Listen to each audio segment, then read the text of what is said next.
গাছ আর বাতাসের গল্প।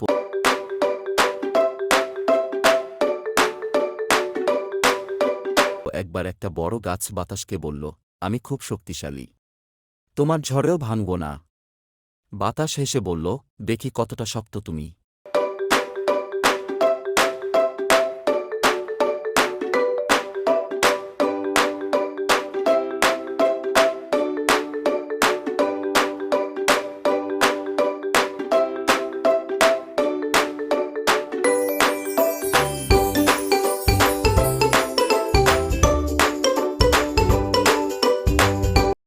বাতাস জোরে ঝড় তুলল।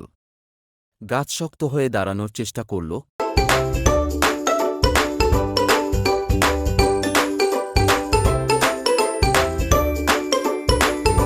কিন্তু ঝড়ের আঘাতে শিকড়সহ উপরে পড়ল।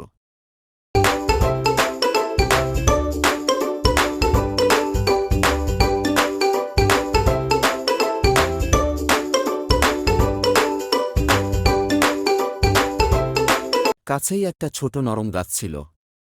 ঝড়ে সে মাটির কাছে নুয়ে পড়েছিল, তাই সে বেঁচে গেল। নীতিকথা: অহংকার সর্বনাশ ডেকে আনে।